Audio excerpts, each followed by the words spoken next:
don't know if you've ever heard of this. There's something that I learned about when I was in college in a freshman course that I took. It's called the Peter Principle. Have you ever heard of the Peter Principle? Do you know what that means? So I think I actually first heard of it in a freshman course with one of my favorite professors, a guy who went on to become the president of the university. And I was fortunate enough to take 2 classes with him. But if you don't know what the Peter Principle is, it's this kind of management idea that says that we generally tend to promote people to their level of incompetence. Okay? And the way that this works is it's really quite intuitive when you think about it, the idea that you see somebody doing a good job, and so you reward them with more responsibility, with a new job, that's a little bit higher up the scale. And so you keep doing that. And it works until it doesn't. Until you give that person the next job up that has nothing to do with the skills that got them to the place where they were before. So now all of a sudden you've got somebody that you've just promoted, but you realize, wow, this was a terrible idea. I don't know about you, but there have certainly been times in my life when I've wondered whether or not I am proving the Peter Principle, right? I think all of us have. We could probably preach a whole series about self-doubt. But in the Bible, self-doubt takes a slightly different look, by and large. It takes on this idea of doubt in God's calling. And what's remarkable about it is that nearly every person in the Bible whom God calls to do something protests and argues that they're really not cut out for this. So the prophet Jeremiah, when he's called, we went through this in the call to worship. The prophet Jeremiah says, I don't know how to speak, I'm just a boy. I think my favorite is maybe Amos, the prophet Amos, when he describes himself, he says, I'm not a prophet. I'm not a prophet's son. I keep sheep and take care of sycamore trees. That's what I do. And Peter, of course, I'm not sure whether the principle is named after him or not, he's totally convinced that he is not the right person for the job. In Luke's gospel in chapter 5, one of his first experiences of Jesus' power, this miraculous catch of fish, Jesus, they go out fishing and Jesus brings in this amazing load of fish, more than Peter's ever seen. And Peter throws himself down at Jesus' feet and says, Lord, get away from me because I'm a sinful man. He's convinced that he has no business even being with Jesus at all. But among those who want to argue with God that they're not up to the task, there's really no one else who compares to Moses. When God calls him to lead Israel out of slavery in Egypt, Moses tries at least 5 times by my count, at least 5 times, to talk God out of it, to get God to let him off the hook. And so first he says, Lord, who am I to do this? And now this can be interpreted in several different ways. And one of the things I learned in just looking at the commentaries was, you know what, this is a polite Middle Eastern response, actually. This isn't necessarily something to say that Moses, right from the start, didn't have any faith. It's a polite thing to say in that culture when you're in the presence of someone who is greater than you, to not talk up your own greatness, right? Not talk up your own attributes, but instead let that person who is greater than you recognize that greatness in you. And so Moses is doing the right thing. He's saying, who am I to be sent to do this important job? But then Moses presses it further, much further. And we didn't read the whole story in Exodus chapters 3 and 4, but you can go home and you can read it. But he continues and he says, well, then who should I say sent me? And God, being very gracious and merciful, says, well, okay, I'll tell you my name. I am who I am. All right, great. Now I know. So then Moses asks again, well, what if my people won't listen to me? What do I do then? And God responds at that point by giving him no fewer than 3 signs that he can perform to prove that God has appeared to him. He says, throw your staff on the ground, it'll become a snake. He says, put your hand in your cloak. When you take it out, it'll be white as snow. He says, when you dip some water out of the Nile and you pour it on the ground, it'll look like blood. So he gives them these 3 signs. But then Moses says, but I'm a terrible public speaker. Now, I bet some people here would consider themselves in that category. Listen, it can be overcome. it can be overcome. It takes practice, but it can be overcome. Now, Moses had this healthy dose of skepticism about his own abilities. And there's nothing inherently wrong with that. Actually, we call that humility. Elsewhere in the Bible, Moses is described as the most humble man who ever walked on the earth. Now, I don't know about you, but I think that that's a good thing. I actually fear any leader who 100% of the time knows 100% that they're making the right decisions. When someone knows all the answers, when someone makes every decision all by themselves, they're headed down a path that I guarantee will lead them at some point to writing a check that they cannot cash. I guarantee it. And it's going to be painful to see. Moses continues to doubt, though, even though God is speaking to him from a burning bush. He continues to doubt. Even though God promises to be with him multiple times in multiple ways, Moses continues to doubt. Even though God gives him these miraculous signs to show his own people and to show the Egyptians, he continues to doubt.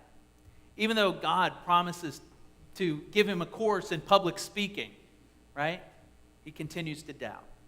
Even though God flat out promises him that he will be successful in his mission, he continues to doubt.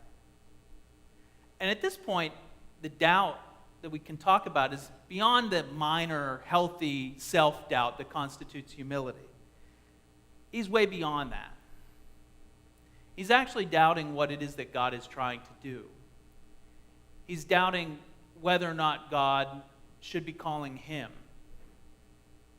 It's doubt to the point where he says, you know what, I'd really just prefer if you left me alone. Thank you.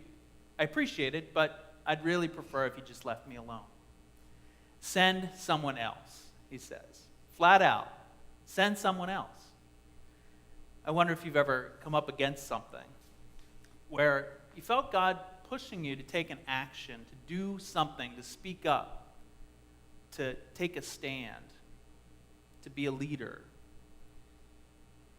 to step into a situation. And you backed away because even though God was calling you, you really didn't have it within you to respond to that call. And essentially you said, Lord, please send someone else. But here's the thing. Sometimes there really isn't anyone else. Sometimes the person that God needs is you. Because there's something unique about you that is exactly the thing that's needed in that situation. God needed Moses because Moses had grown up in the household of the Pharaoh. That's why God needed Moses. Moses is standing there saying, send someone else. There isn't anyone else. Who else is God going to send? He's the one who's needed. So I'm wondering, what is it? What's unique to you that God is ready to use right now, but you've been unwilling to take that step? I mean, is there some kind of situation maybe in your family? Or is there a situation at work? Or is there a situation in the community where you live that needs your attention, where God needs you to step in and take leadership and take ownership and do something? I spoke before about how a little bit of self-doubt can be a good thing, and it can be overdone, of course. Many people are held back because they have so much self-doubt that there's no possible way they could ever become the people God needs them to be because they just have so many questions about their own abilities. But as I was thinking about this, what I came to realize is that arrogance and self-doubt they're really two sides of the same coin. They both come from this belief that it all depends on me. They both come from that place. That it's my skills, that it's my intelligence, that it's my creativity, that it's my charm that's going to win the day. But the reality is that's just not the case. That's what God was trying to tell Moses. You're worried that you don't have it in you. You know, you took that class and you heard about the Peter principle, right? Well, Moses, the point is it's not about you. It doesn't come from you. It comes from me. That's what God has to say to us. That's the perspective that we need. God calls us to do particular things for particular reasons. Now, you might not believe that God is calling you. You might think that God only calls people like me and people like Kathleen. But God is calling us more often and more persistently than we realize. Maybe to help bring peace at work into a situation where everybody is just on edge. Maybe to help solve problems or make improvements in our community. Maybe to lead this church into new ministries that take us outside our comfort zones to do new things and reach new people.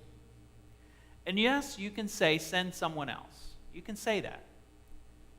But you may be the only one who sees the problem.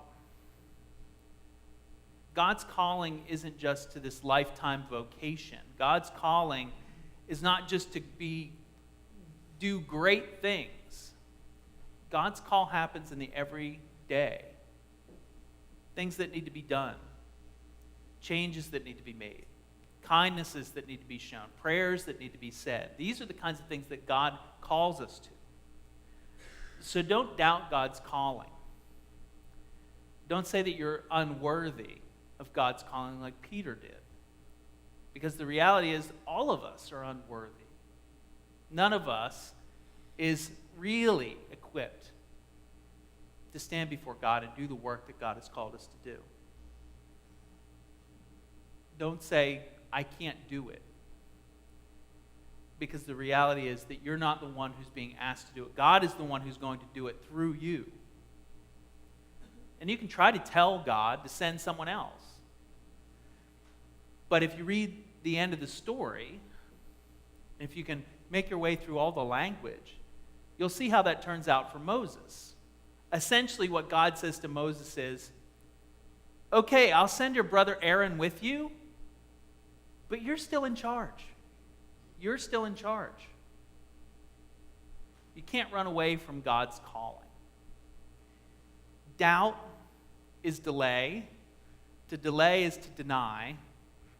And to deny is to defy what it is that God has for you to do. There's a reason why God calls us. There's a reason why God calls you and God calls me to action. And that's because we're exactly the people whom God needs on this particular job. So don't ever doubt that. Amen.